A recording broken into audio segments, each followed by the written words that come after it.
Point de corde, le podcast MotoGP. C'est Bagnaia qui a chuté. Fabio Quartararo met en place son pilotage. Salut tout le monde, bienvenue, nouvel épisode de Point de corde aujourd'hui. Alors je vous le disais depuis quelques semaines, j'avais hâte de vous proposer le premier format interview et pour la première fois d'avoir en face de moi un pilote. Alors podcast belge, pilote belge oblige. J'ai beaucoup de chance puisqu'aujourd'hui on accueille Xavier Siméon. Ça va Xavier ? Bonjour Kevin, c'est un plaisir d'être là. Toi t'es né en 1989 à Etterbeek, donc t'es bruxellois. Est-ce que tu viens d'une famille toi qui roule en moto? Alors je connais la réponse mais je fais exprès de te poser la question, tu t'en doutes. Alors, une famille, je sais pas, mais en tout cas, un papa qui était passionné par la moto, ça oui. C'est lui qui m'a vraiment transmis les gènes, hein, puisqu'il avait une concession de moto Suzuki sur Rotterdam. Donc, j'ai vraiment grandi dans ce milieu-là. Et après, voilà, au fur et à mesure, la compétition est venue à cause du karting. Parce que j'avais mon faux cousin, comme j'aime l'appeler, qui lui était un futur espoir du karting, et c'est lui qui m'a transmis le goût de la compétition en fait. Ta première expérience sur une moto, c'est arrivé après le karting ou t'avais déjà fait de la moto avant, j'imagine? La première expérience, je sais plus de laquelle était la première. Tout ce que je sais, c'est que en moto, c'était à Chimay. Et j'ai pas fait 100 mètres que j'étais déjà par terre. Ça démarrait mal, quoi. Ça démarrait mal, mais c'est là que j'ai vu que j'avais un truc pour ça, parce que je voulais absolument remonter dessus, même si je m'étais fait mal. Et après, j'ai plus jamais lâché ce plaisir de monter en moto. Avec un papa pilote, je vais te poser quelques questions un peu, tu vois, perso sur ta vie, etc. Mais c'est pour situer un peu comment t'en es arrivé à faire cette carrière. On a quelle éducation quand on a un papa pilote? Parce que pilote, c'est pas une carrière, tu vois, très traditionnelle.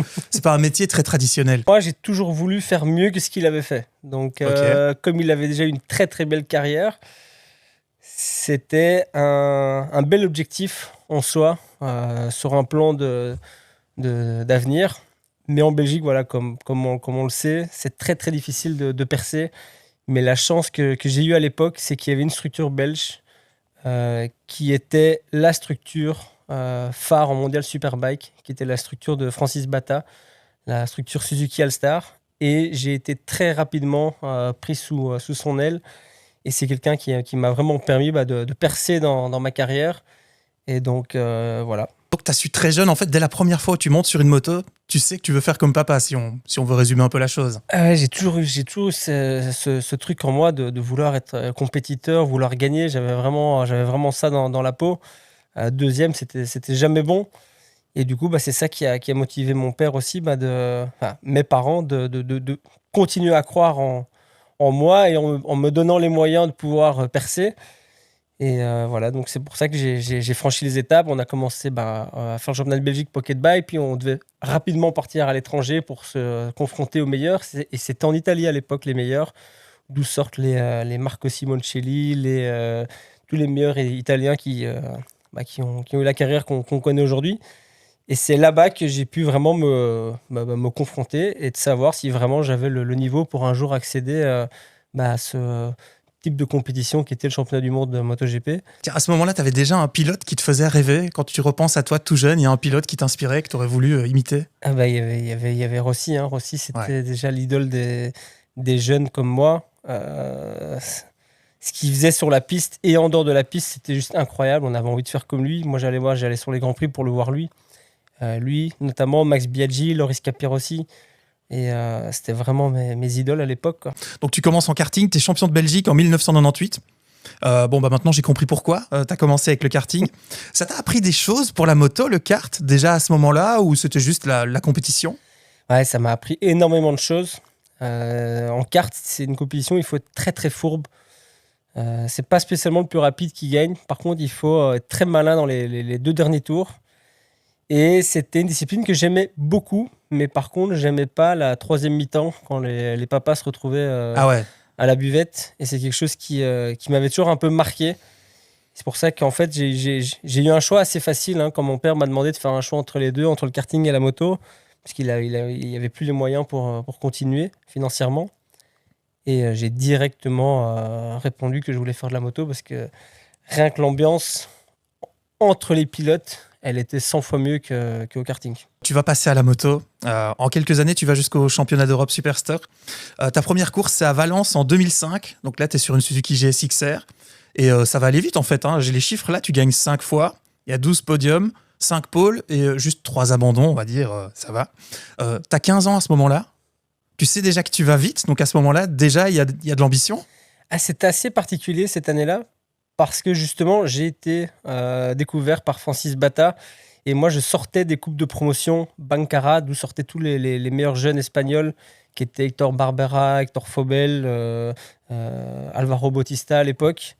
Et moi, j'avais fait la coupe Suzuki Bancara. Donc, c'était tous des jeunes de 14 à 16 ans sur des GSX-R 600.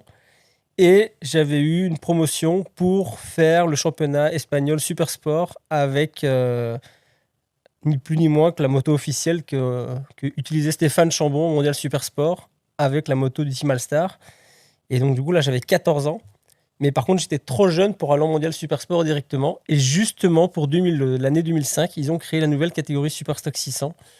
Et c'est comme ça que j'ai débarqué là-bas. Et c'était une année où tout était à découvrir, car c'était des motos d'origine, avec des pneus dérivés de la route aussi, donc qui n'offraient pas un grip comme j'avais pu connaître jusque-là. Et les débuts ont été difficiles, il y a eu beaucoup de chutes, mais après, une fois que j'ai compris le mode d'emploi, on s'est vite mis à se battre pour des victoires. 2006, tu es champion d'Europe sur la même moto. C'est à ce moment-là que les choses sérieuses commencent ou il faut encore attendre vraiment le moment où tu vas arriver en GP? Non, là c'était vraiment très sérieux avec le Team Alstar. Là, du coup, je passe en Superstock et j'avais déjà des adversaires qui étaient sous l'aile de Ducati à l'époque, comme Nicolo Canepa. Et on était déjà les jeunes qui étaient sous les radars des gros team managers, comme le sont Tardozzi aujourd'hui. Et donc là, c'était vraiment très, très sérieux. 2007-2008, donc Superstock 1000. Là, tu as une Ducati 1098. C'est pas n'importe quelle moto à piloter déjà. Et en 2009, tu vas gagner. Alors, c'est la première victoire en Coupe du Monde. Le premier titre, on peut dire premier titre mondial, c'est un objectif pour toi, j'imagine, à ce moment-là? Et l'objectif, en fait, j'étais en 2007-2008 avec le team Alstar. Et moi, j'avais envie de passer une étape supérieure avec cette équipe-là.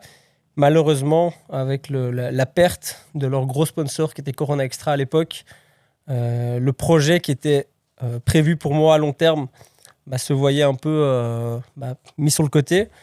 Et comme moi, j'avais les dents longues à ce moment-là, j'avais reçu une belle offre de Ducati pour aller rouler chez eux en Superstock 1000 avec un contrat en Superbike si jamais, dans le cas, j'étais champion du monde. Du coup, pour moi, c'était... je ne me suis même pas posé la question. Je voulais être champion du monde avec Ducati pour aller en mondial Superbike avec la moto officielle. Là, malheureusement, ça ne s'est pas fait non plus.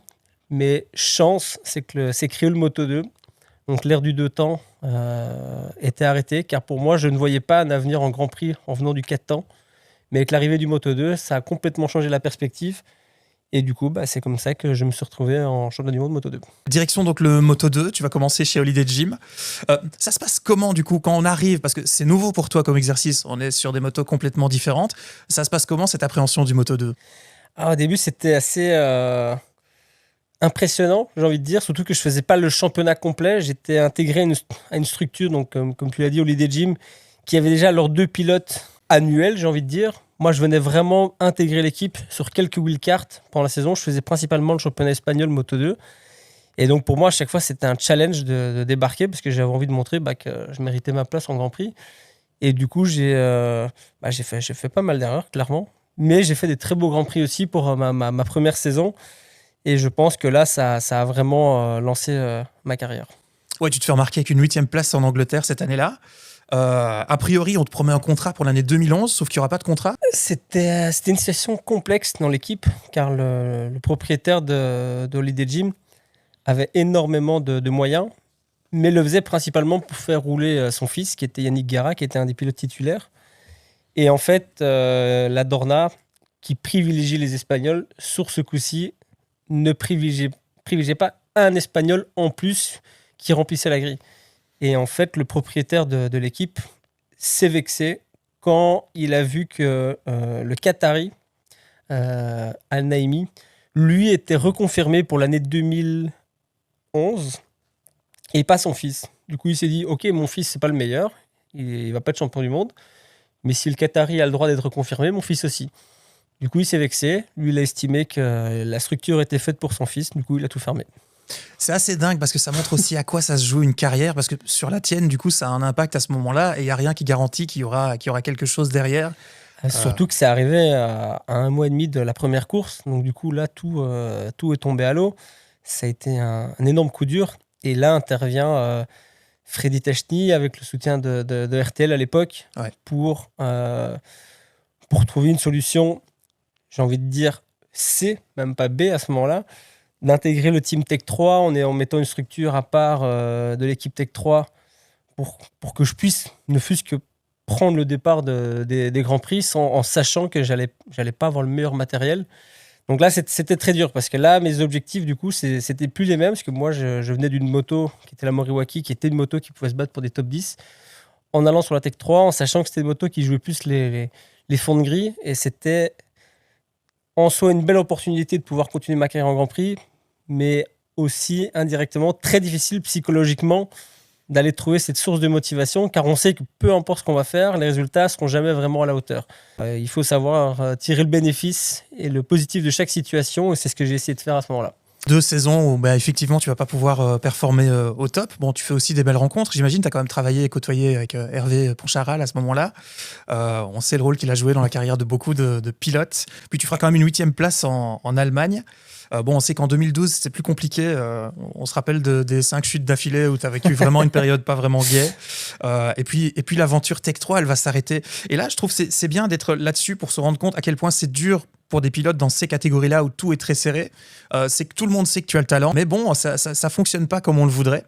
Est-ce qu'il y a un moment où tu t'es dit, bon, c'est foutu, quoi, ça va pas le faire? Non, en 2013, c'était pour moi un nouvel élan en pouvant rouler avec une Kalex. Et là, avec le soutien de Zelos, on a pu trouver cette situation-là, en sachant que j'avais pas le châssis de l'année, mais tout en sachant que j'avais un châssis compétitif. Et là, ça m'a vraiment redonné un gain de motivation, parce qu'avec la Tech 3, comme je l'ai dit, moi, j'en voulais énormément, j'avais les dents très longues, et du coup, ça m'a fait faire plein d'erreurs.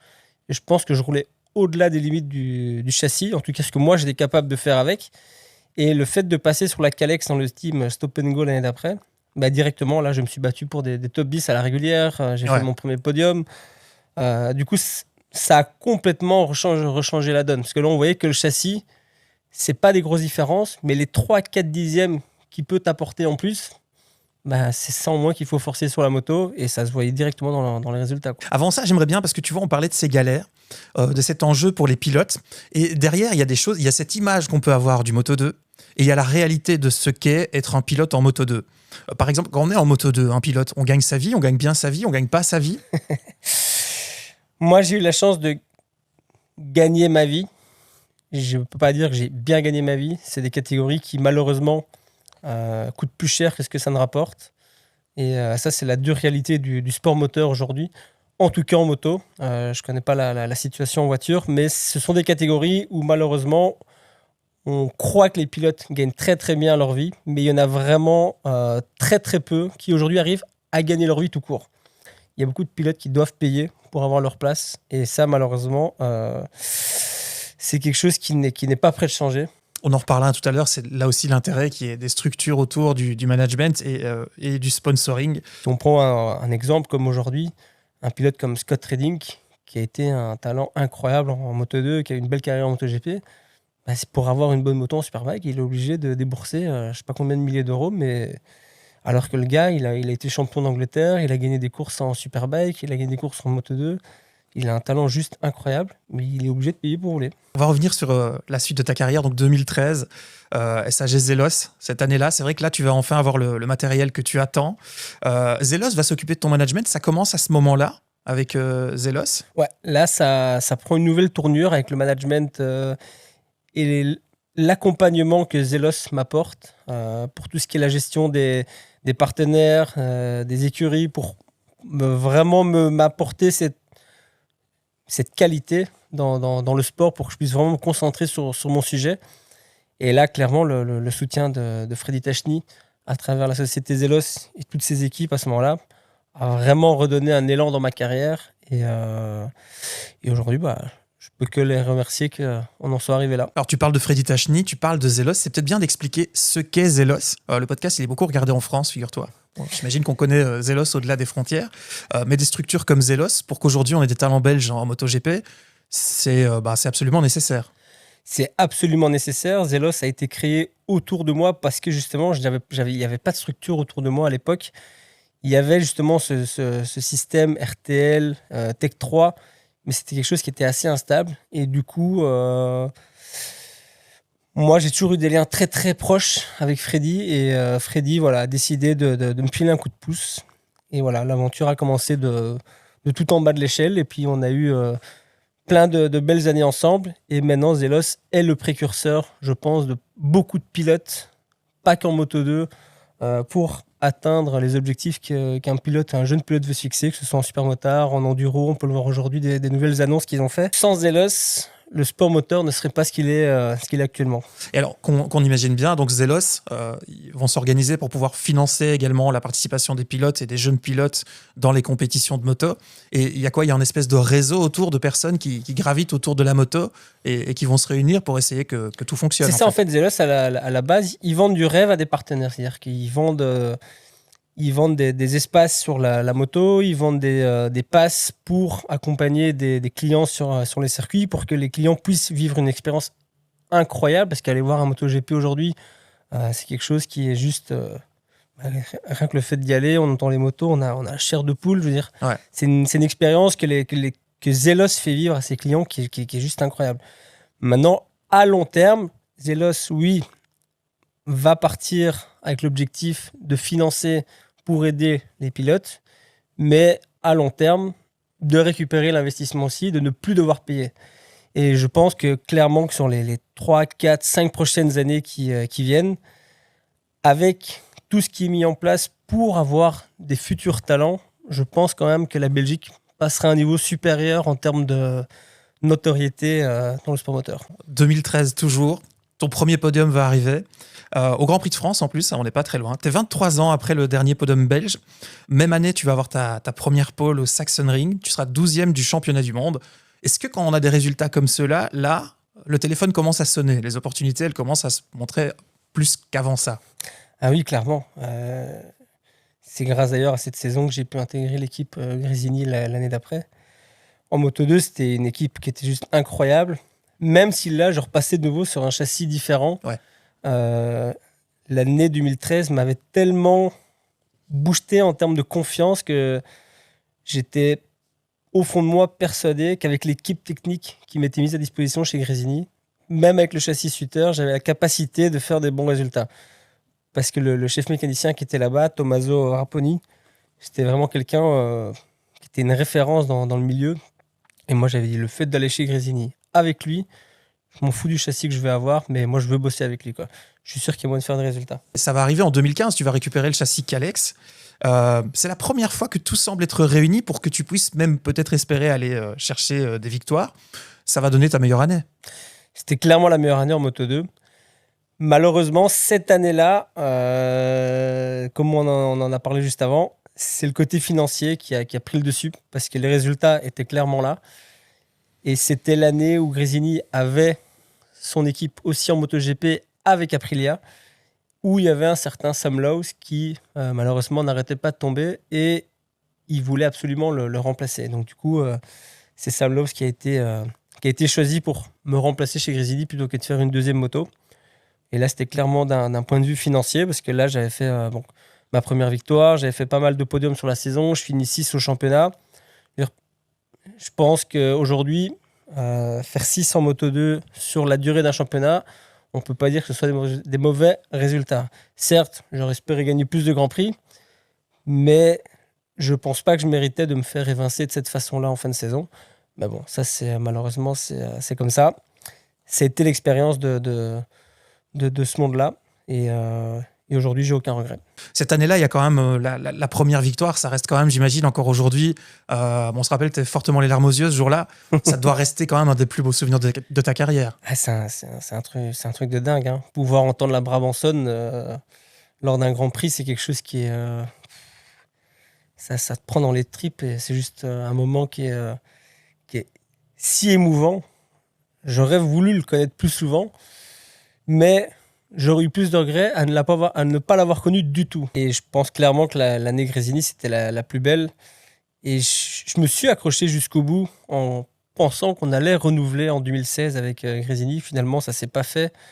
On a eu une offre de dernière minute avec le team QMMF, de nouveau sur un autre châssis. Mais là, clairement, je n'avais pas les mêmes ambitions, le même espoir de ce qu'auraient pu être les performances en Moto 2, en sachant que tout est serré. Le moindre détail fait clairement son travail. Et dans cette équipe-là, je me sentais moins, je ne vais pas dire focus, mais j'y croyais moins. Ça, malheureusement, à ce niveau-là, ça joue beaucoup. Ça se paye directement. Quand dans la tête, tout n'est pas exactement aligné, ça ne fonctionne pas. Au fond de soi, on y croit, on a envie d'y croire, parce qu'on ne part jamais en se disant c'est impossible. Mais il n'y a pas cette petite étincelle comme il y avait chez Grésini où tu sais que là, tu as l'équipe, tu as la moto, tu as tout qui est mis autour de toi pour que ça marche. Et c'est pas évident de retrouver ce genre de situation. C'est assez intéressant à ce que tu dis là parce que ça s'observe, je trouve, maintenant avec le déséquilibre qui existe en MotoGP entre les meilleures machines et les moins bonnes machines. On voit des pilotes qui ont déjà performé il n'y a pas longtemps. On sait que c'est des excellents pilotes. Je pense à des pilotes comme Alex Rins. Je pense à des pilotes comme Joan Mir. Et ils ont l'air juste complètement perdus. C'est ce truc-là, tu crois? C'est ce truc-là que tu perds dans la tête quand ça fonctionne plus? C'est ça, ouais. Parce qu'aujourd'hui, on voit les écarts, que ce soit en MotoGP, en Moto 2. Sincèrement, maintenant, avec le recul, je me dis qu'en fait, on aime la torture, quoi. Parce qu'aujourd'hui, on va critiquer un pilote parce qu'il est 23e alors qu'il est à 7 dixièmes, quoi. Alors que tu vas dans n'importe quel autre championnat, 7 dixièmes, t'es 2e, quoi. Sauf que le Moto 2, c'est tellement dur, c'est tellement serré que là, c'est vraiment le pilote qui fait la différence. En plus de ce petit truc technique qu'une équipe peut apporter, les différences sont minimes, hein. Quand on parle de différence d'une équipe à l'autre, il n'y en a pas en réalité. Mais c'est la manière dont tout est bichonné pour que la moto soit parfaite et pour que dans ta tête, tu arrives à donner cet extra en plus. Et là-dessus, il n'y a rien à faire. C'est toujours les mêmes équipes qui arrivent à apporter cet extra en plus. Et tu crois que si c'est les mêmes équipes, c'est parce qu'il y a une structure dans ces équipes, il y a des personnes, on parlait par exemple d'Hervé Poncharal, il a un peu ce truc-là en fait. Je pense qu'Hervé, il a ce truc-là. Maintenant, les époques Moto 2, il n'y avait pas le matériel pour le faire, car c'était la seule équipe qui construisait son propre châssis, c'était fait dans leurs ateliers. Mais on a pu voir qu'une fois qu'ils sont passés sur les châssis KTM avec le support de KTM et Red Bull, qu'ils ont clairement passé un cap en termes de performance. Mais oui, clairement, on voit aujourd'hui que des structures comme Marc VDS, Italtrans, c'est des équipes qui se battent tout le temps devant. Ils n'ont pas quelque chose bien en plus, mais ils ont tout qui est parfait tout le temps. Et c'est ça qui fait qu'un pilote, il sait qu'il a le meilleur package à disposition. Du coup, il donne cet extra en plus. On a toujours des regrets pour cette année Grésini sur le podium que tu aurais pu aller chercher à Austin. Et ce jour, tu étais très fâché sur Johan Zarco. J'ai toujours autant de regrets, mais maintenant, avec le recul, vu que j'ai une très très bonne relation avec Johan, donc on a eu l'occasion d'en reparler. Et j'ai envie de dire, et là, quand il verra ce podcast, entre-temps, il y a eu le Grand Prix d'Austin, et j'ai envie de dire, le karma s'est vengé, parce qu'il a voulu faire un peu la même manœuvre cette année, en voulant défendre la position dans le même virage. Sauf que cette fois-ci, c'est lui qui est parti à la faute. C'est vrai, il a perdu l'avant dans le même virage. C'est lui qui est parti à la faute. Donc je me dis que voilà, c'est le petit karma. Mais non, j'ai pas de regrets parce que c'est la course. C'était une belle bagarre. On revenait tous les deux pour se battre pour la victoire. On revenait sur Sam Lowes à ce moment-là. Et on s'était expliqué directement après la course. Et franchement, c'était juste un fait de course. C'est comme ça. On n'a pas encore parlé de l'organisation dans le box. C'est des questions que j'aime bien parce que même si on connaît globalement le travail des pilotes, ce qui se passe dans le box, c'est un peu plus mystérieux. Déjà, toi, quelle est ta manière de travailler dans un box? Parce que tous les pilotes sont assez différents là-dessus. Alors, j'étais très, très pointilleux dans le box. Je me prenais pas vite la tête, mais j'aimais bien que les choses soient carrées. Une fois que j'avais pris la décision de faire ça ou ça, je passais directement à autre chose et je me prenais plus la tête. Et je pense que j'étais quelqu'un d'assez facile à travailler dans le box, mais j'avais aussi des moments où quand il y avait un peu de tension où c'était facile de perdre un peu le contrôle de ses émotions. Mais globalement, je pense que j'étais assez facile. Quand on est dans un box, mettons un Moto 2, qui fait quoi? Qu'est-ce qu'on retrouve dans un box? Chaque pilote a son ingénieur technique. Donc, c'est avec lui qu'on va vraiment discuter de ce qu'on ressent sur la moto et essayer de lui expliquer au mieux pour que lui puisse s'imaginer sur la moto et qu'est-ce qu'il peut apporter comme changement technique en termes de réglage suspension. C'est pour ça que la communication est très, très importante parce que c'est aussi la qualité du commentaire qu'on va donner à l'ingénieur qui va faire que l'ingénieur puisse prendre la bonne décision. On voit souvent des pilotes qui se font critiquer parce qu'on leur dit ouais, il a fait la moto pour lui. En fait, un pilote, il ne met pas au point une moto. Un pilote, il donne ses commentaires et c'est à l'ingénieur à interpréter la qualité de ses commentaires pour aller dans la direction, pour apporter les solutions à chaque pilote. Et à côté de ça, on a un télémétriste aussi qui, lui, a les yeux rivés sur les datas en permanence. Donc, lui, il voit tout ce qui se passe, les pressions de frein, les ouvertures de gaz, comment la suspension travaille, comment l'amortisseur arrière travaille. Il sait voir les degrés d'inclinaison. C'est un des rôles les plus importants aujourd'hui. Je sais que l'an dernier, on a énormément parlé de ces datas dans le duel entre Bagnaia et Jorge Martin. C'est quelque chose qui est primordial. Ça l'était déjà à l'époque, mais ça a pris un rôle encore plus important, surtout en MotoGP. Parce que chaque détail que tu arrives à comprendre et à l'interpréter et le réaliser de nouveau sur la moto, tout ce que tu peux le mettre en ta faveur, bah c'est ça de gagner. Et pour un pilote, c'est un plus énorme d'avoir une équipe technique qui soit capable d'interpréter ce genre d'informations à la perfection. On entend souvent des pilotes dire qu'ils ont consulté les datas d'autres pilotes qu'ils ne comprennent pas. Ça t'est déjà arrivé de pouvoir voir des datas de pilotes en te disant « Waouh, ça, je ne peux pas comprendre cette façon de piloter ». C'est déjà arrivé, ouais. J'avais mon coéquipier Bradley Smith quand on était chez Tech 3. Il avait une manière de piloter avec cette moto que j'ai beau lui essayer de répéter maintes et maintes fois. À chaque fois, je finissais par terre. Donc ça fonctionne moins bien. Ouais. Ça fonctionne moins bien. Quand ça allait vite. Mais par contre, dès que j'essayais de faire la même chose que lui, c'était une catastrophe. Bon, on va revenir sur la suite de ta carrière. Effectivement, 2016-2017, on est sur des années un peu plus discrètes. Ton meilleur classement, c'est 8e à Austin. Bon, une qualif intéressante en Malaisie. Là, le matériel dont tu disposes, il est clairement moins compétitif à ce moment-là. Mais comme on l'a dit, hein, quand tu perds le train, on était allé vers des équipes où justement il fallait pas apporter d'argent. Donc là, j'étais payé pour rouler. Mais il y avait aussi moins du coup, de finances techniques. Et l'année où j'ai roulé chez Tasca, c'était une année assez folle, j'ai envie de dire, parce que le patron du team m'a changé 4 fois de chef mécanicien, sans raison aucune. Il était juste un peu fou, c'était un Romain. Il pensait qu'il maîtrisait tous les éléments et qu'il savait gérer une équipe au mieux. Mais du coup, les chefs mécaniciens, ils avaient tous envie de se barrer. Donc moi, je débarquais sur une course et il me disait tiens, voilà Paolo, ton nouveau chef mécanicien. Donc quand on sait justement ce qu'on vient de dire, que chaque détail est important, là, moi, 4 fois dans la saison, je me suis retrouvé à devoir recommencer depuis zéro avec une nouvelle personne qui devait me comprendre en soi instantanément pour m'apporter les meilleures clés possibles sur un week-end de course, ce qui était quasi impossible à faire. Donc là, c'était une année qui était psychologiquement très difficile. C'est pas pour rien si on voit des pilotes qui, depuis des années, ont le même chef mécanicien. Donc je peux imaginer. Bon, malgré tout, c'est des années discrètes, mais c'est quand même dans ces années-là que va arriver l'opportunité de ta vie, le passage en MotoGP. Alors, t'apprends comment que tu vas être sur la grille MotoGP? Tu fais partie du processus, de toute la partie management, ou à un moment donné, on t'appelle et on te dit voilà, on a une opportunité pour toi, tu vas y aller? Ouais, j'ai fait partie du processus. Et du coup, la première chose que j'ai fait, j'ai appelé Freddy. Je dis voilà, Freddy, il y a une opportunité. Je te laisse faire ton job. Mais tu l'as eu comment, cette opportunité? Je veux dire, c'est des discussions qui arrivent avec le pilote? C'est des discussions. J'avais des bonnes relations à l'époque avec le team Avincia. Et du coup,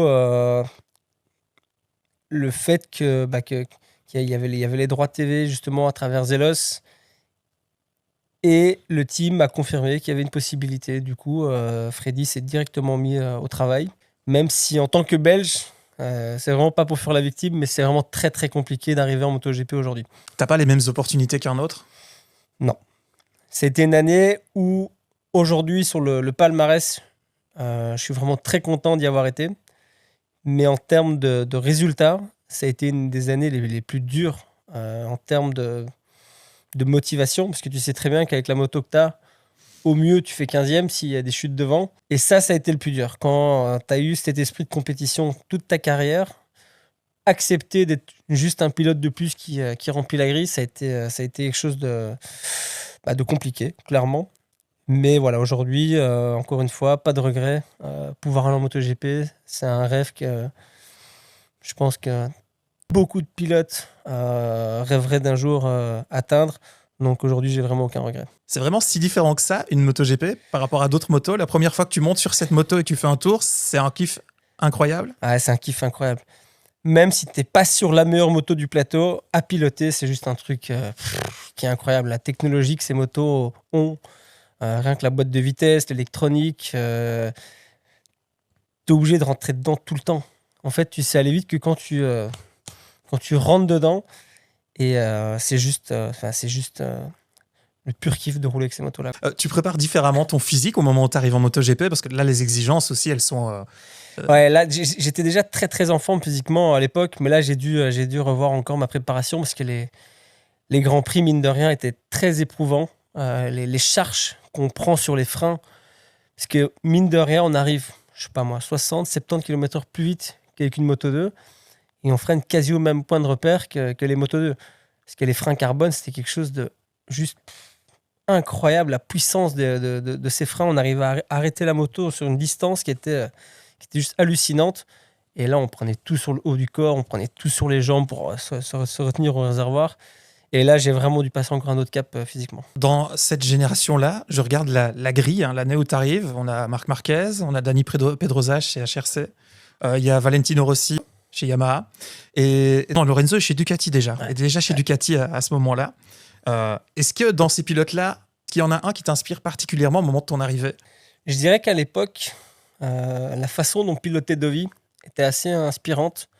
C'est plus ses datas à lui que je regardais, parce qu'il avait une façon de piloter très fluide, entre guillemets, et assez différente en termes de pilotage par rapport à Lorenzo.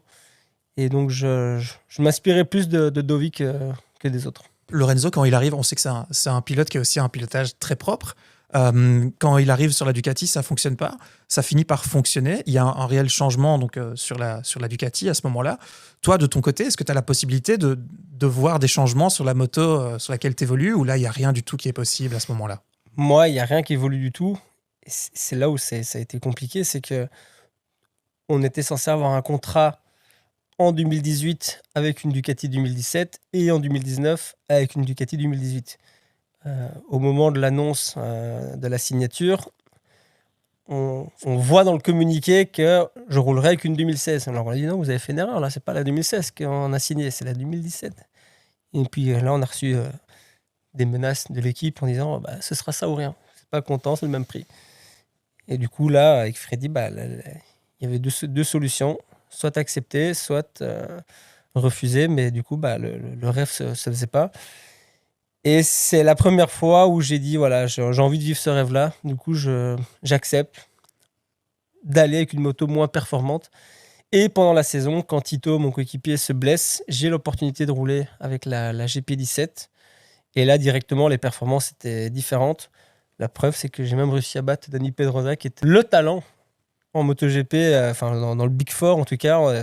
Donc je le bats en Australie. Donc ça veut dire quand même que si j'avais eu plus de roulage avec cette moto et une deuxième opportunité, je pense que la suite de ma carrière aurait été différente. Mais encore une fois, pas de regret.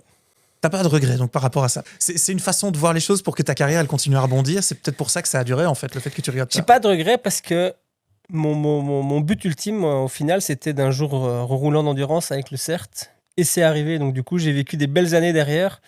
Et ça a permis de vivre avec justement moins de regrets. J'en aurais certainement eu si j'avais pas eu l'après-carrière que j'ai eue.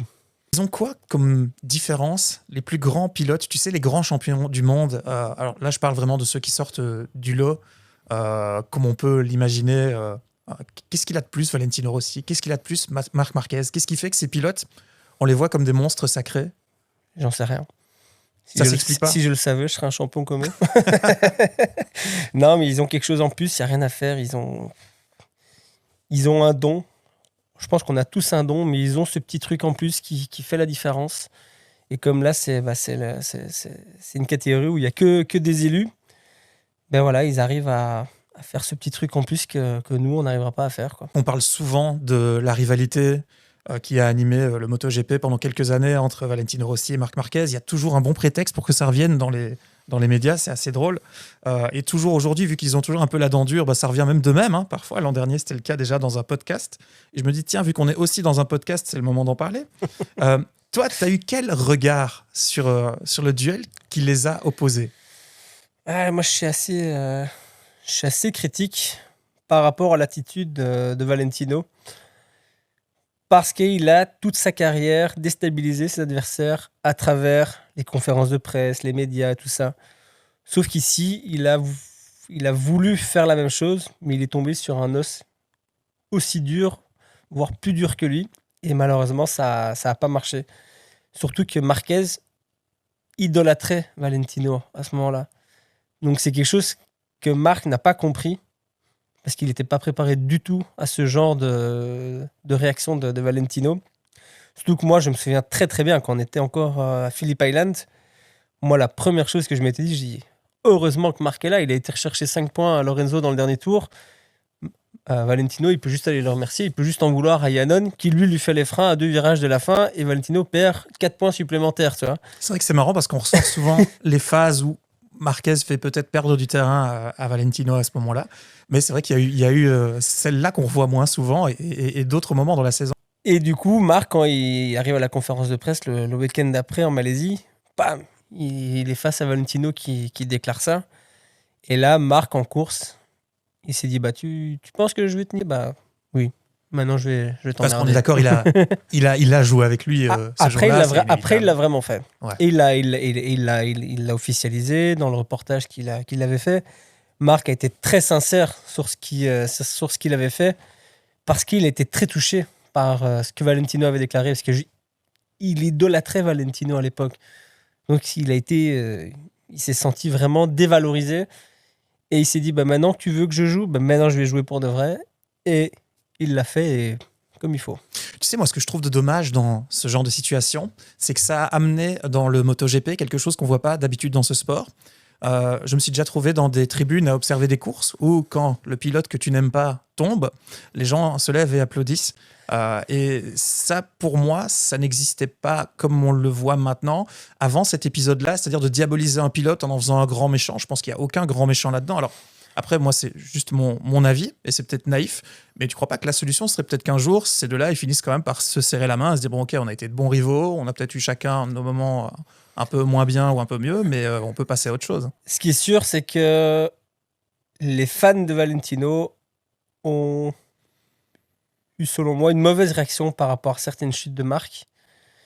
Mais aujourd'hui, force est de constater que Marc est en train de prouver qu'il a un talent juste qui est incroyable, et on ne peut qu'admirer le pilote qu'il est, parce que ce qu'il fait sur une moto, c'est juste incroyable.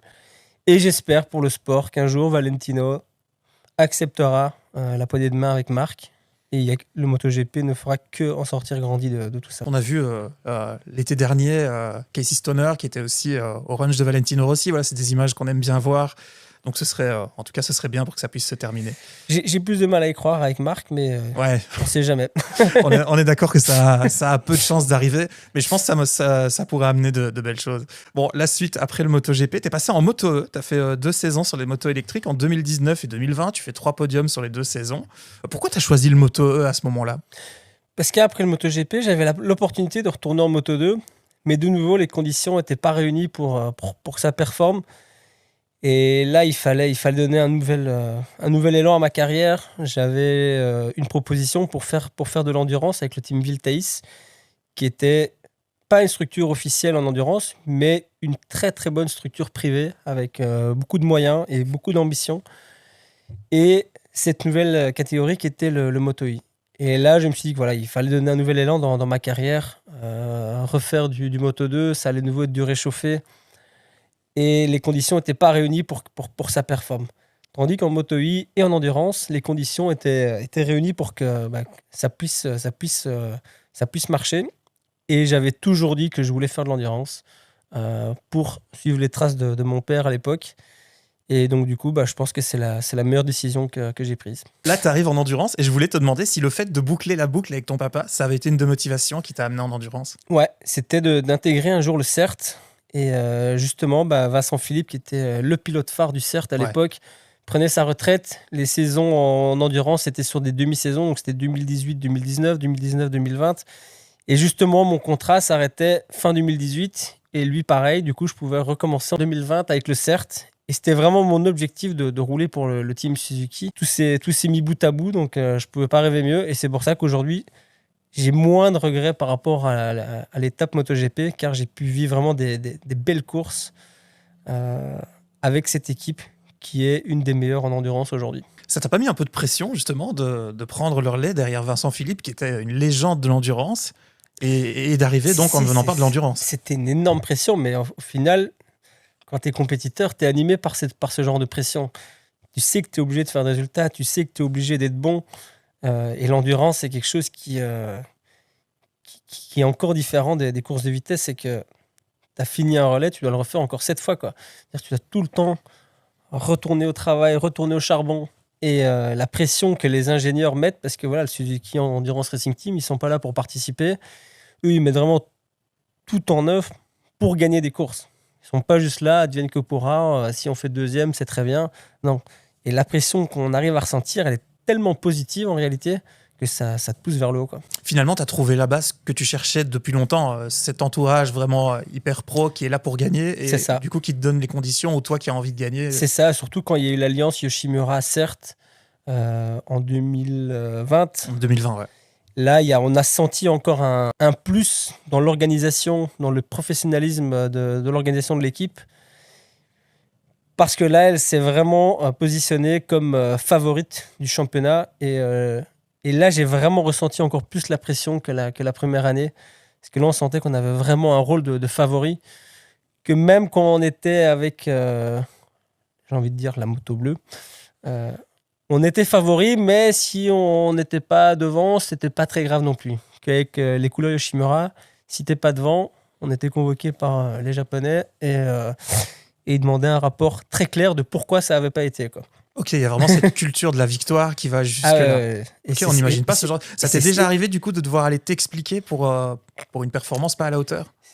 Pas une performance pas à la hauteur, mais pour une chute. Donc quand on jouait le titre à Most, en Tchéquie, donc on avait déjà des essais le mardi, en prévision de la course du samedi. Et je m'en mets une petite dans l'avant-dernier virage, sans conséquence. Donc la journée se passe de test. Et à la fin de la journée, on arrive à l'hospitality pour aller manger. Et là, il y a Yoé qui me prend à part et il me dit, il faut que je te parle. Il me dit... c'est jamais bon, ça. It was your first and your last crash of the week, ok? Okay. Là, tu dis juste ok, et là, tu sais que tu as intérêt à faire du bon boulot et qu'en plus, tu n'as pas intérêt à t'en mettre une. Et c'est pour ça que j'en garderai un souvenir dingue, c'est que pendant la course, je manque de m'en mettre une sur une tache d'huile. Je la sauve, mais je ne sais même pas comment. Il s'est passé un truc... de dingue, et j'en ressauve une deuxième derrière où justement il y a une image phare où je mets la main par terre et là, pour la petite histoire, donc on est champion, je tombe pas heureusement, on est à Monaco pour la remise des prix FIM avec tout le staff Yoshimura et il y a le big boss qui me dit mais comment t'as fait pour la sauver cette fois-là? Je dis écoute, c'est bien simple, j'ai vu la tête de Yoé en grand. J'étais déjà au paradis. Je me suis dit, tu peux pas tomber. Yep. Et donc quoi, ça a fonctionné finalement. Ça a fonctionné. On n'a pas idée quand même de cette pression qu'on peut avoir dans ces conditions-là. Après, ça va fonctionner, effectivement. Tu vas avoir le titre de champion du monde. C'est le plus grand moment de ta carrière, à ce moment-là, ce titre-là. Ouais, celui-là, c'est le plus beau parce que ce que j'ai vécu en endurance, émotionnellement, c'est quelque chose que j'ai vécu nulle part ailleurs. Cet esprit d'équipe avec mes coéquipiers, tout le staff technique, la fatigue qu'on ressent pendant la course, quand on se lève à 4h du matin pour aller faire un relais à 3 degrés, on se demande vraiment ce qu'on fout là. Mais après, l'émotion qu'on ressent sur le podium, une fois que c'est fait, c'est juste... c'est un sentiment qui est indescriptible. Tu as remporté quand même 2 fois les 24 heures du Mans, le mythique bol d'or, quand même, il faut le dire, c'est quand même cool de se dire ça. Et donc ce titre, boucle bouclée avec ton papa, il assiste à ça, ça doit être quelque chose de fort entre vous. Bah, c'est quelque chose de fort parce que lui, il n'avait jamais gagné les 24 heures du Mans. Je dirais que le seul regret que j'ai aujourd'hui, c'est de ne pas avoir gagné les 24 heures de Spa, ne fût-ce qu'avoir fait un podium. Voilà, après il s'est passé ce qui s'est passé lors de l'épreuve des 24 heures en 2022. Mais voilà, le fait d'avoir gagné des grandes épreuves comme le Mans et le Bol d'Or, ça vient quand même effacer ce petit regret que j'ai de ne pas avoir gagné les 24 heures de Spa. Ouais, disons qu'avec le temps, voilà, tu le digéreras peut-être plus facilement. Bon, va arriver le moment où tu décides de prendre ta retraite, juste après justement les 24 heures de Spa. C'était quelque chose qui n'était pas prévu du tout. Malheureusement, c'était pour un pépin physique. Et du coup, sous le conseil des médecins, c'était mieux pour moi d'arrêter. Ça a été un moment très dur parce que je vivais vraiment le meilleur moment de ma carrière. Ça se passait super bien avec le team. Mais voilà, pour le bien de tout le monde, c'était mieux d'arrêter et d'en finir là. Si ça ne s'était pas arrêté là, aujourd'hui, tu penses que tu serais toujours à la compétition? C'est difficile de répondre. Je pense que oui, clairement.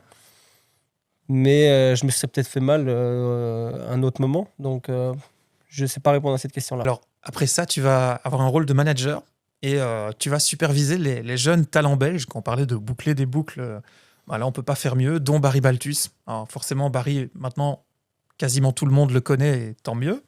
Mais pourquoi est-ce que c'est si important, du coup, aujourd'hui, avec le MotoGP et la compétition moto telle qu'elle existe, que des personnes comme toi s'investissent dans le management de pilotes, de jeunes pilotes qui arrivent là-bas? Je pense que c'est important parce que voilà, l'expérience que j'ai eue pendant toutes ces années, je pense que ça permet à des jeunes comme ça de ne pas faire des erreurs que moi j'aurais pu commettre. Le fait d'apporter mon expérience, j'ai envie de dire, ça permet de mieux les guider, leur donner directement les bonnes clés pour qu'ils puissent prendre les bonnes décisions au bon moment. Maintenant, c'est un rôle qui est très difficile aussi quand on travaille avec des jeunes. Il faut s'attendre à ce que la personne à côté de toi a aussi un orgueil. Donc, des fois, ça peut être des situations difficiles à gérer. Ces 2 dernières années avec Barry, une belle expérience. Et aujourd'hui, je ne suis pas à ses côtés officiellement dans sa nouvelle aventure. Mais je pense avoir pas mal contribué au fait qu'il puisse intégrer cette structure. Et aujourd'hui, je crois qu'il a ce que moi j'aurais voulu à l'époque, comme quand j'étais chez Gresini, et je pense que Barry va pouvoir montrer toute l'étendue de son talent. Alors imaginons, voilà, là il y a un jeune Belge qui est devant le podcast, qui rêve, comme toi, de faire une belle carrière en moto. Dans le contexte actuel, c'est quoi la clé? C'est quoi les étapes? Qu'est-ce qu'il faut faire en premier? Je dirais qu'il faut croire en ses rêves, dans un premier temps,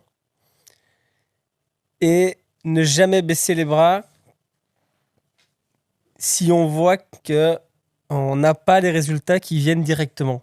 Je vois beaucoup de pilotes qui n'avaient peut-être pas le plus gros des talents en débarquant, mais qui, à force de travail et d'abnégation, sont devenus des très très grands pilotes.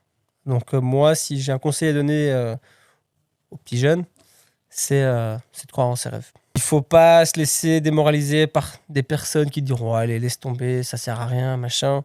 Si tu crois en tes capacités, généralement, l'être humain est capable de faire de grandes choses. Aujourd'hui, en Belgique, bon, on le sait, c'est très compliqué pour percer dans la moto. Donc, avoir ce rêve, c'est pas très populaire. Tu penses qu'il manque quoi en Belgique actuellement pour qu'on ait plus de jeunes talents qui arrivent en MotoGP? Mais il manque 3-4 jeunes vraiment qui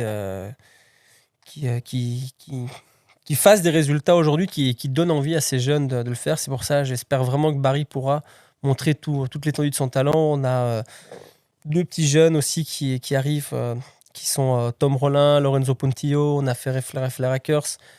On a des Belges qui ont un certain talent. Maintenant, j'espère qu'ils arriveront à percer pour donner envie aux plus jeunes qui suivent encore derrière eux. En fait, il faut que tout s'aligne pour que, effectivement, on ait des Belges à regarder. Il faut que tout s'aligne, et c'est là où Zelos, avec à travers l'académie, fait vraiment un bon boulot. C'est pas facile de percer dans ce milieu-là, et c'est pas facile de trouver les moyens. Et voilà, je sais qu'ils font le job, donc j'espère qu'à long terme, un jour, ils seront récompensés de leurs efforts. Alors, Paris chez Fantic cette année, coéquipier d'Aaron Canet, qui est quand même favori pour le championnat. Donc, le matériel, a priori, il l'a. En plus, bon, il a fait une bonne préparation de saison et elles sont quand même pas si mal hein, cette saison. Il montre de belles choses. Tu penses qu'il va aller chercher sa première victoire Moto2 cette année? Je dis rien, mais je lui souhaite en tout cas. Il le mériterait parce que vraiment, c'est un bosseur. C'est un garçon qui a un talent incroyable et qui est arrivé très très vite sur le devant de la scène. Et comme on a dit tout à l'heure, qui malheureusement était très vite critiqué dès que les résultats n'étaient pas ceux vendus ou espérés en venant d'un gamin de 15 ans quand il a débarqué en Grand Prix, en sachant qu'il a vraiment débarqué au plus mauvais moment, en pleine période Covid. Il devait se retrouver tout seul sur les courses, à vivre ton rêve de pilote de Grand Prix, mais tout ça à 15 ans, sans avoir personne à tes côtés. Et je pense que ça a été très très dur pour lui. Et c'était très très dur pour lui d'affronter les critiques qui n'étaient pas justifiées. Donc c'est pour ça, je souhaite vraiment qu'il fasse quelque chose cette année pour que lui reprenne cette confiance il avait perdue, je pense. L'après tout ça pour toi, maintenant, tu fais du coaching, mais tu t'adresses à des pilotes. Tu fais quel type de coaching aujourd'hui? Je m'adresse aux pilotes qui veut aller chercher ce petit truc qu'il n'arrive pas à trouver en s'achetant la dernière génération de motos, le dernier train de pneus qui va chercher les 3-4 dixièmes. Moi, j'ai vraiment envie d'apporter mon œil extérieur de pilote pour justement avoir cette capacité à mieux comprendre ce que tu fais sur la moto et qu'une fois que tu arrives à l'appliquer, tu vois le chrono, tu fais « Ah ouais, je ne m'attendais pas à rouler aussi vite. Je force moins et je vais plus vite et je suis beaucoup plus en sécurité. » Et c'est ça que j'ai envie d'apporter aujourd'hui aux pilotes que j'encadre. En fait, c'est l'idée d'apprendre quand on est sur piste, qu'on est déjà un pilote, donc on a déjà un peu de bouteille, qu'à un moment donné, c'est le côté agressif qui ne va pas t'apporter forcément ce plus. C'est justement d'aller travailler quelques éléments techniques qui, sans te donner cette impression d'aller plus vite, tu vas plus vite. C'est ça, en fait, il faut être agressif, mais il faut savoir gérer cette agressivité.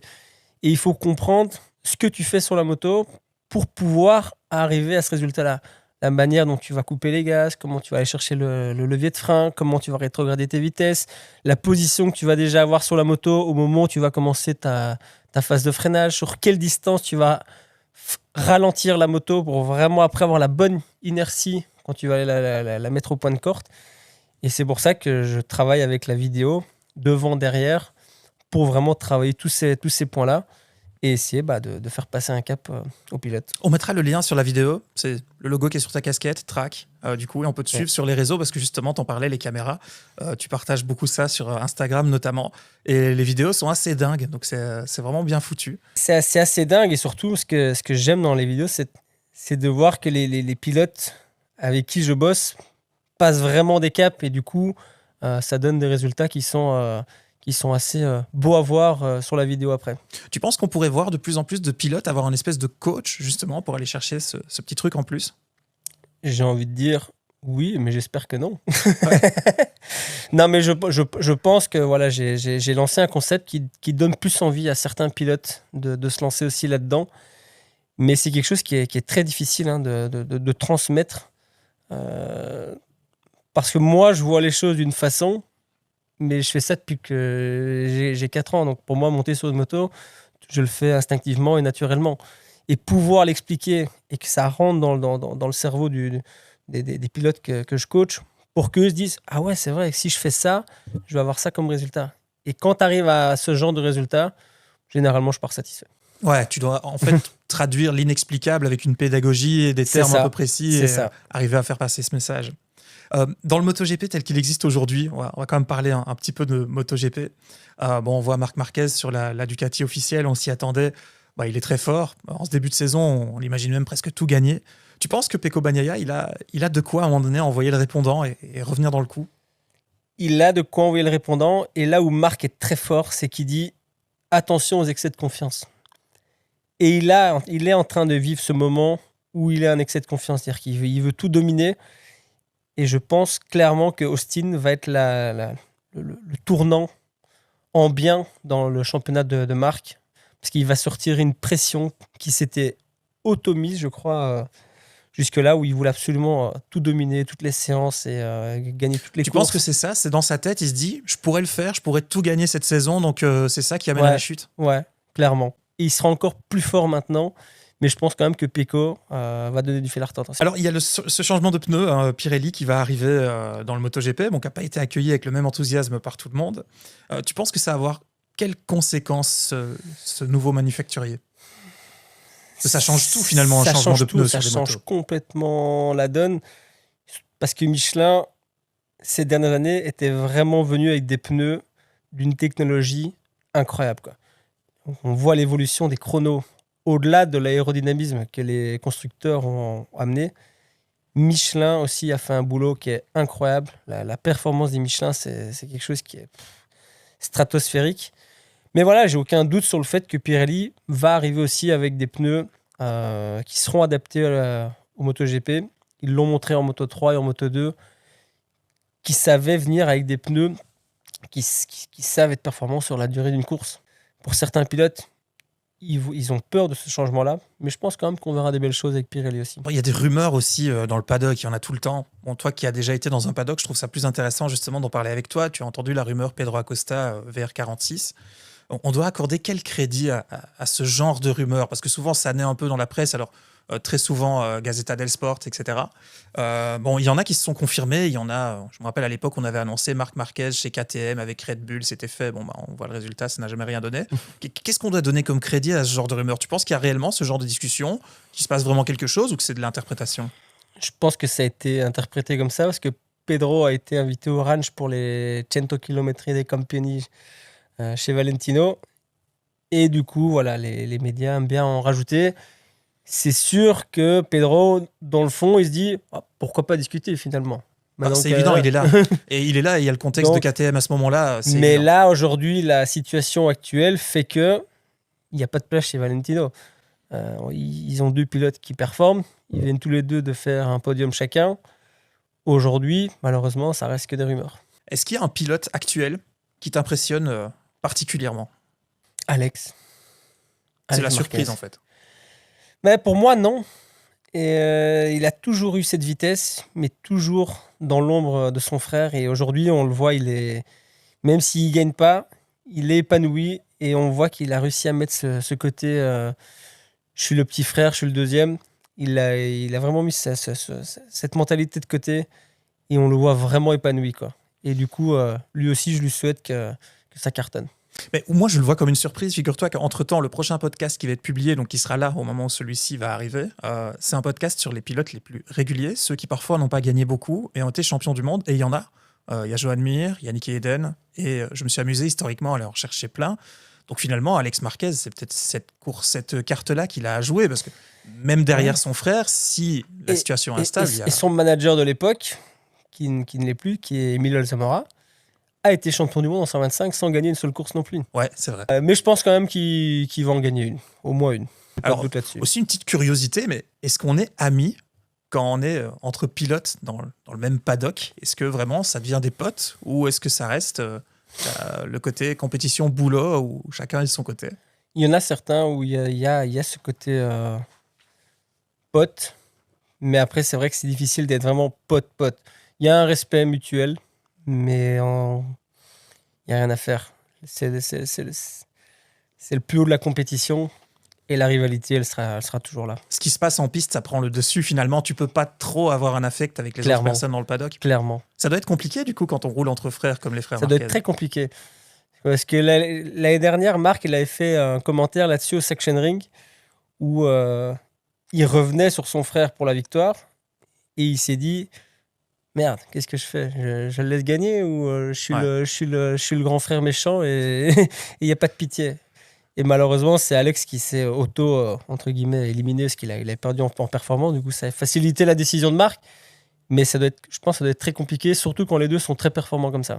Ouais, cette saison, c'est sûr que le scénario, il va se représenter. Ça arrivera à un moment ou l'autre. Malheureusement, je pense que l'un a moins de respect pour l'autre. Et je pense que Marc, dans n'importe quelle situation, s'il voit qu'il y a une opportunité, frère ou pas frère, il...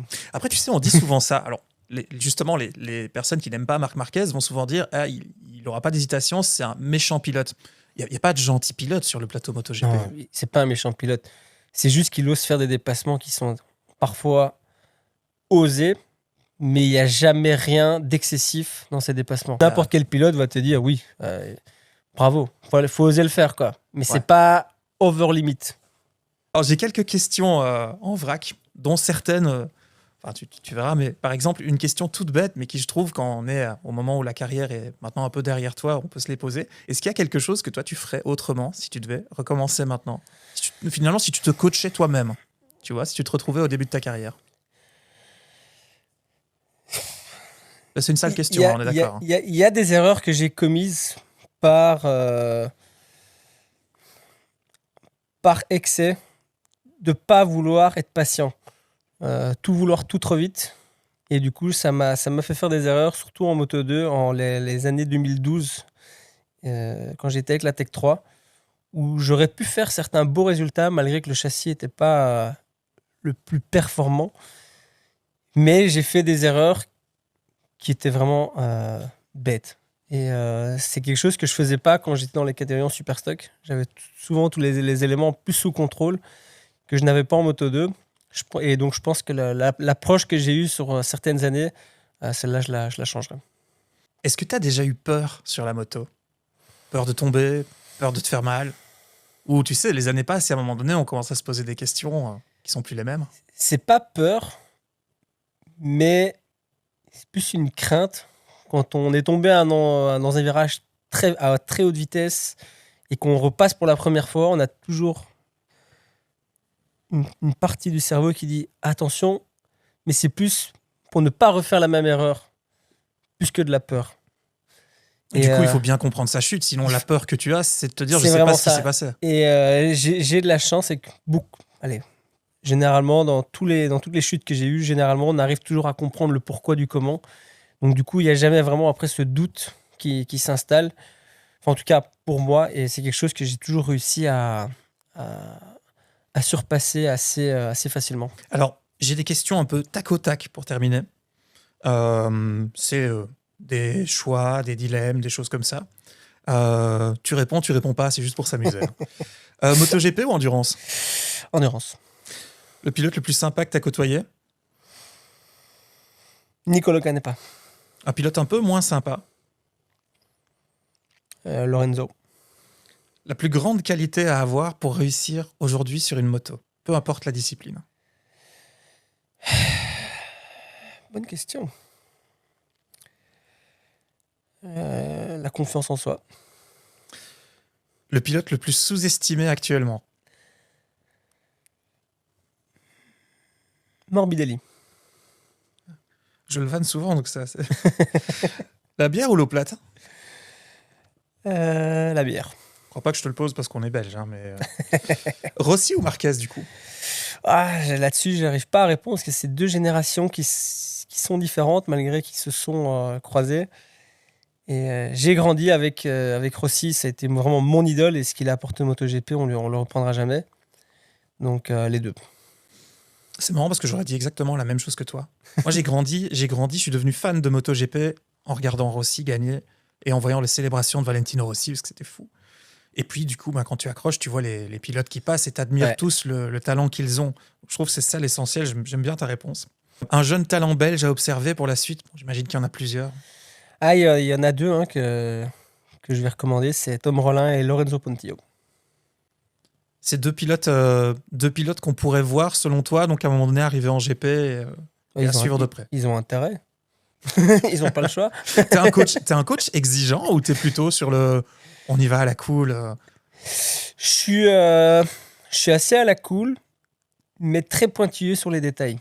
Et je pense que j'ai une bonne analyse pour savoir où on peut améliorer certains points pour les pilotes. Mais j'aime bien faire de la psychologie. Je suis pas du genre à rentrer dedans, à dire tu fais de la merde, machin. Parce que j'aimais pas qu'on soit comme ça avec moi. Donc moi, j'aime pas être comme ça avec les pilotes non plus. Tiens, tu penses qu'on pourrait voir à un moment donné le MotoGP venir à Spa-Francorchamps? Il y a eu des gros investissements, des gros travaux qui ont été faits pour. On avait annoncé d'abord le retour de l'endurance. Bon, ça, c'est cool, ça a été fait. Est-ce qu'on peut avoir un vrai espoir? Parce qu'on en a parlé, mais on a l'impression que ça n'arrivera jamais. Je dirais que Avec l'ancienne directrice, il y avait peut-être un espoir. Maintenant, avec la vitesse à laquelle vont les MotoGP et les normes de sécurité qu'impose la Fédération internationale, je pense que ce sera compliqué de voir un jour le MotoGP à Francorchamps. Aujourd'hui, ta carrière est derrière toi. J'imagine, vu que c'était question de pépins physiques, il n'y a pas de doute que tu ne reviendras pas à la compétition, ou est-ce que parfois l'idée te vient de te dire, tiens, d'une façon ou d'une autre, je recommencerai bien? C'est vrai que ça m'a déjà traversé l'esprit, mais non, là je l'ai clairement mis derrière. Parce que voilà, la vie a fait que, et je me dis que en réalité, ça m'a aidé à prendre la décision puisque j'ai pas eu le choix. Donc au moins, maintenant, aujourd'hui, je sais que j'ai fait une belle carrière. Certes, elle aurait pu être mieux à certains moments, mais j'ai aucun regret. Et là, tout de suite, en tout cas, c'est pas dans l'éventualité de revenir. Tu te mets encore des challenges dans ta vie aujourd'hui? Parce que en général, c'est le plus gros problème d'un compétiteur. L'adrénaline, c'est ton quotidien. Et un jour, elle n'est plus là, en tout cas plus de la même façon. Tu as besoin de te challenger encore aujourd'hui? Ça a été ça le plus dur, en fait, parce que quand j'ai arrêté, j'ai vraiment tout arrêté. C'est-à-dire que avant, j'adorais faire de la course à pied, j'adorais faire du vélo. Et j'ai vraiment tout arrêté, parce que je me suis dit que je le faisais pour la moto. Et en fait, ça a été une grosse erreur. J'ai pris beaucoup de poids en très peu de temps. Et en fait, il n'y a rien à faire. Le corps humain, le cerveau a besoin d'avoir des challenges comme ça. Et c'est pour ça que maintenant, ça fait de nouveau quelques mois que je me remets comme il faut au sport et essayer d'avoir une discipline plus stricte, parce que pour le cerveau, c'est primordial. Écoute, tu vois, mon challenge, c'était de créer ce podcast. Tu vois, je te promets que c'est vrai. Hein, ça a été vraiment mon challenge. J'avais besoin de me mettre un nouveau truc. Ça a été ce podcast. Donc, ça me permet déjà de te dire merci parce que tu es le premier invité aujourd'hui à avoir accepté de venir me parler de ta carrière. Merci pour l'invitation. Ça m'a fait plaisir. C'est toujours un plaisir de répondre à des questions de qualité. Ah bah c'est cool. Merci. On peut te souhaiter quoi pour la suite du coup? Bonne merde, à chaque fois. Je te dis bonne merde alors et on se revoit quand tu veux dans un prochain épisode. Parfait. Un grand merci. Un grand merci à Xavier Siméon qui a mis énormément de bonne volonté pour qu'on puisse se voir et enregistrer ce podcast. Si vous avez aimé cet épisode, aidez-moi à vous en proposer d'autres. Abonnez-vous à la chaîne tout simplement, il y a le pouce bleu évidemment. Et puis laissez-moi, ça c'est le plus important, laissez-moi une évaluation sur les plateformes de podcast et donnez-moi vos avis en commentaire, ça m'aide beaucoup. Je vous attends aussi sur les réseaux sociaux et puis à très vite pour un prochain épisode de Point de Corde.